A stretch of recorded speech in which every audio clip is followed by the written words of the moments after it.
Hello students, good morning. BA second year की भूगोल की क्लास में स्वागत है आप सभी का। हम प्रथम प्रश्न पत्र मानव भूगोल का अध्ययन कर रहे हैं। तो इसमें हमारे जनजातियों का अध्ययन कर रहे हैं हम। आज है गुज्जर जनजाति। गुज्जर जनजाति गुज्जर जनजाति है, ये जम्मू कश्मीर में पाई जाती है, मुख्यतः पश्चिमी हिमालय में। हिमालय के दो पार्ट है, पश्चिमी हिमालय और पूर्वी हिमालय। तो गुज्जर जनजाति है, यह पश्चिमी हिमालय में जम्मू कश्मीर क्षेत्र में पाई जाती है। अब इस जनजाति का देखो मुख्य कार्य है पशुचारण। यह जनजाति पशुओं को चराने का कार्य करती है और इस जनजाति में एक ऋतु प्रवास पाया जाता है। मुख्य चीज है ऋतु प्रवास। ऋतु प्रवास। अब ऋतु प्रवास का मतलब ये हुआ ऋतु के अनुसार प्रवास, यानी ऋतु के अनुसार एक स्थान से दूसरे स्थान जाते हैं पशुओं को चराने के लिए।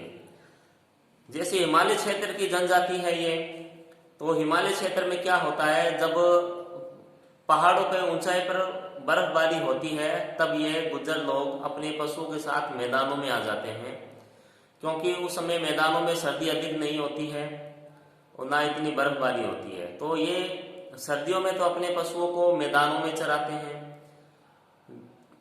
उसके बाद जब गर्मी आती है तब ये मैदानों से ऊंचाई पर पर्वतीय क्षेत्रों में चले जाते हैं। वहां पे बर्फ पिघल जाती है और घास उगने लगती है जो पशुओं के खाने के काम आती है। यानी गर्मियों में मैदानों पहाड़ों में, गर्मियों में तो ये पहाड़ों पे ऊंचाई पे पशुओं को चराते हैं और सर्दियों में मैदानों पे। तो साल भर इनका यह क्रम चलता रहता है। पशुओं के साथ ये प्रवास करते हैं, इसलिए इनको ऋतु प्रवास कहते हैं, यानी ऋतु के अनुसार प्रवास करना। और ये जो जनजाति है बाहर से आई हुई मानी जाती है, कि गुज्जर जनजाति है कि बाहर से आई है ये। और 1941 की जो जनगणना हुई थी उसके अनुसार इस जनजाति को बाहर से आई हुई माना गया था। और उसके अलावा ये जो जनजाति है पहले गुजरात और राजस्थान में निवास करती थी, लेकिन यहाँ पर भयंकर अकाल पड़ने के कारण ये जो जनजाति है फिर जम्मू कश्मीर की ओर प्रवास कर गई। तो इसकी जो जनजाति है, इसका निवास स्थान, इसका खान पान, इस पहनावा, इसका सामाजिक संगठन, सभी का अध्ययन हम करेंगे।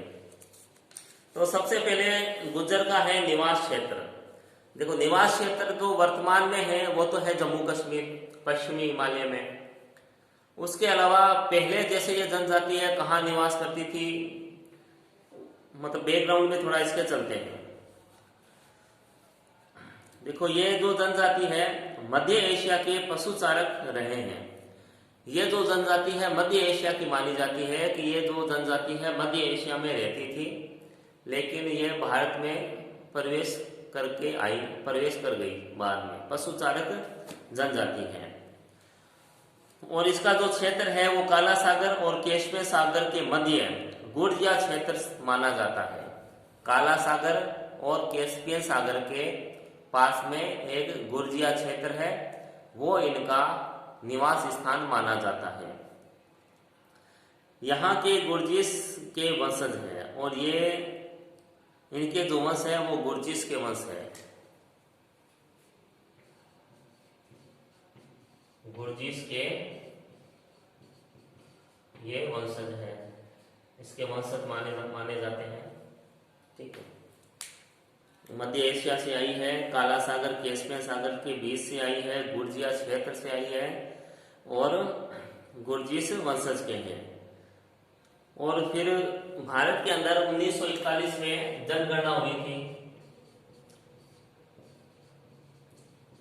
उनके अनुसार गुज्जर जनजाति को बाहर से आई हुई माना गया है, कि यह जो जनजाति है बाहर से आई है। और राजस्थान और गुजरात में निवास करती थी पहले, लेकिन भयंकर अकाल के कारण यह जनजाति फिर जम्मू कश्मीर की ओर प्रवास कर गई। और जम्मू कश्मीर में देखो ये जनजाति कहाँ निवास करती है, जम्मू कश्मीर के जिलों में राजौरी, रियासी, जम्मू, पुंछ और कठुआ, इन जिलों में यह जनजाति निवास करती है जम्मू कश्मीर में। एक बार फिर बोल रहा हूं मैं, जम्मू कश्मीर के राजौरी, रियासी, जम्मू, पुंछ और कठुआ में ये रहते हैं।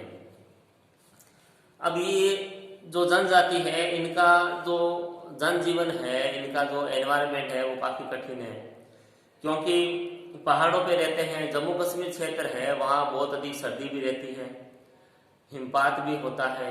हिमपात होता है तो पशुओं के लिए चारा उपलब्ध नहीं हो पाता है, आवागमन में दिक्कत होती है इनको, तो बहुत सी दिक्कतों का इन्हें सामना करना पड़ता है। और यहाँ जो वर्षा है वो यहाँ पे जुलाई और सितंबर में होती है। जैसे मानसून आता है जून में और सितंबर में चला जाता है, तो इस क्षेत्र में जो वर्षा है वो जुलाई से सितंबर के बीच में वर्षा होती है। उसके बाद जब सर्दियाँ होती है तो मावठ की से वर्षा भी यहाँ होती है, मावठ से वर्षा भी होती है और बर्फबारी भी इस क्षेत्र में होती है। तो इन जो दशाओं है, जो दशाएं हैं हिमपात होना, तो इनकी जो प्रभाव है, इनके आर्थिक क्रियाकलापों पे इनका प्रभाव पड़ता है। हिमपात से चारागाह प्रभावित होते हैं।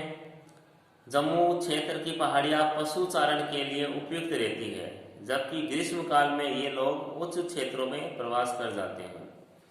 अब पहाड़ी क्षेत्र है, वहाँ की जो घास है पशुओं के चराने के लिए पौष्टिक होती है, अच्छी होती है। उसके बाद देखें पशुपालन है, अगला बिंदु है इनका पशुपालन। गुज्जर प्राकृतिक चारागाहों में पशु चारण करते हैं, प्राकृतिक चारागाह होते हैं, यानी ये खुद चारागाहों का निर्माण नहीं करते, जो प्राकृतिक है चारागाह है उन्हीं का ही उपयोग करते हैं अपने पशुओं को चराने के लिए। और ये लोग वर्ष भर 3 प्रकार के चारागाह काम में लेते हैं। 3 तरह के चारागाह है ये काम में लेते हैं, शीतकालीन चारागाह, मध्य पर्वतीय चारागाह और ग्रीष्मकालीन चारागाह। 3 प्रकार के चारागाह होते हैं इनके। पहला है शीतकालीन चारागाह, सेकेंड होता है मध्य पर्वतीय चारागाह, तीसरा होता है इनमें ग्रीष्मकालीन चारागाह। लेकिन ग्रीष्मकालीन चारागाह के अन्य 2 नाम भी है, वो याद रखने जरूरी है हमें, मार्गस और ढोंक। मार्गस और ढोंक, ठीक है। ये चारागाह है, ग्रीष्मकालीन चारागाह को मार्गस और ढोंक भी कहते हैं। तो 3 तरह के चारागाह इनके होते हैं। गुज्जर पशु चारक मौसमी विविधता के कारण ऋतुओं के अनुसार पशु चारण स्थान बदलते रहते हैं, यानी ऋतु के अनुसार अपना स्थान बदलते हैं। ये आपको बताया है मैंने जस्ट ये भी, यानी ग्रीष्मकालीन में ये पहाड़ों पे पशुओं को चराते हैं और शीतकालीन में मैदानों में पशुओं को चराते हैं। तो इसलिए इनमें ऋतु प्रवास पाया जाता है। और जब ग्रीष्म काल में ये जो चारागाह है लगभग 2800 मीटर की ऊंचाई पर हिम पिघलने पर ये अपने पशुओं को वहां चारागाह ले जाते हैं। ग्रीष्म काल में ये लोग अपने पशुओं को ऊंचाई पर लेकर चले जाते हैं, जहां उत्तरी ग्रीष्मकालीन चारागाह ढोक या मार्गस पाए जाते हैं। ढोक या मार्गस ग्रीष्मकालीन चारागाह को कहते हैं। यहाँ ये लोग सितंबर तक रहते हैं। जो ग्रीष्मकालीन जो चारागाह होते हैं उस क्षेत्रों में ये सितंबर तक रहते हैं उसके बाद ये मैदानों में आना शुरू कर देते हैं, क्योंकि सितंबर के बाद शीत ऋतु प्रारंभ होने लगती है और हिमपात होता है। उसके बाद देखो इनकी अर्थव्यवस्था और समाज देखते हैं। इनकी अर्थव्यवस्था कैसी है, इनका समाज किस तरह का है। देखो अर्थव्यवस्था मुख्य रूप से इनकी पशुचारण पर ही निर्भर करती है। गुर्जर लोगों का परिवार 3 स्तरों में विभाजित रहता है। परिवार को डेरा कहते हैं। परिवार को ये डेरा कहते हैं। परिवार को डेरा कहते हैं और शादी होने पर प्रत्येक गुर्जर अपना डेरा बनाता है। यानी शादी होते ही कोई किस गुर्जर है, उसकी शादी की है, शादी करते ही वो अलग हो जाता है और अपना डेरा बनाता है। और डेरे में कम से कम 5 से 6 सदस्य होते हैं। जो डेरा होता है इनका, ठीक है, परिवार को डेरा कहते हैं और उसमें डेरे में 5 से 6 सदस्य होते हैं। परिवार को डेरा कहते हैं जब एक व्यक्ति विवाह कर लेता है तो विवाह उपरांत वह डेरा स्थापित करता है, अलग हो जाता है अपने परिवार से और डेरे की स्थापना करता है। प्रत्येक पुत्र का विवाह होते ही एक और डेरा अस्तित्व में आ जाता है। जैसे जितने पुत्र होंगे उतने ही डेरे बनेंगे। गुर्जर 3 प्रमुख रिश्तेदारी समूहों में विभाजित होते हैं। 3 प्रमुख रिश्तेदारी समूह है, उनमें विभाजित होते हैं। पहला है डेरा यानी परिवार, उसके बाद आता है दादा या पौत्र जिसको वंश भी कहते हैं। तीसरा इनका होता है गोत्र। और इन लोगों में सामाजिक संरचना की प्रमुख इकाई डेरा ही होती है। जो सामाजिक संरचना की जो प्रमुख इकाई है वो डेरा ही होती है। इनमें एक डेरे में करीब 5 से 6 सदस्य रहते हैं। परिवार में कार्यों का बंटवारा आयु और लिंग के आधार पर होता है। जो स्त्रियां होती है वो घर का कार्य करती है, जैसे खाना बनाना, कपड़े धोना, बच्चों को परवरिश करना, लकड़ियां एकत्रित करना, कताई बुनाई करना। ये जो कार्य है, घरेलू कार्य है, वो औरतों द्वारा किए जाते हैं। और पुरुष है वो पशु चराने, यंत्रों की मरम्मत करने, घास व जड़ी बूटियां संग्रहित करने, आखेट एवं फसल तैयार करने आदि जो कार्य हैं वो पुरुषों द्वारा किए जाते हैं। यानी कार्य का इनमें विभाजन पाया जाता है कि पुरुष कौन से कार्य करेंगे और स्त्री कौन से कार्य करेंगे। गुर्जर लोगों में संयुक्त परिवार प्रथा प्रचलित है। इन लोगों में संयुक्त परिवार प्रथा प्रचलित है। ये लोग वर्ष में 110 से 130 दिन घूमने में व्यतीत करते हैं। अनेक डेरे मिलकर एक वंश के रूप में रहते हैं, जिसमें लगभग 200 व्यक्ति होते हैं। प्रत्येक डेरे हैं वो आपस में एक वंश की तरह रहते हैं और जिसमें 200 सदस्य होते हैं। पशु संपदा एवं चारागाहों को पुत्रों में विवाह के उपरांत बांट देते हैं।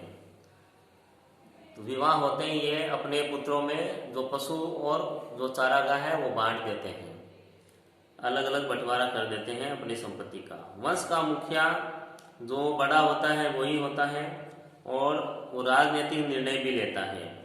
गुर्जर समाज में भी अनेक गोत्र मिलते हैं, लेकिन एक कुल के सदस्य एक ही पूर्वज के वंशज माने जाते हैं। एक कुल के जो सदस्य हैं वो एक ही वंशज के माने जाते हैं। इनकी ऋतु प्रवासी जीवन शैली उनकी पशुचारक क्रियाओं की कुशल क्रियान्विति के लिए उन्हें अनेक कार्यात्मक समूहों का निर्माण करना पड़ता है। गुर्जर लोगों का मुख्य कार्यात्मक इकाई पशु पालक इकाई होती है जो अनेक डेरों या कुटुंबों पर आधारित होती है। ये रेवड़ की देखभाल करते हैं। रेवड़ जैसे पशुओं के समूह को रेवड़ कहते हैं। काफिला इनका दूसरा प्रमुख प्रकार्यात्मक समूह होता है। यह परिवारों का एक समूह होता है जो प्रवास के दौरान साथ साथ चलते हैं।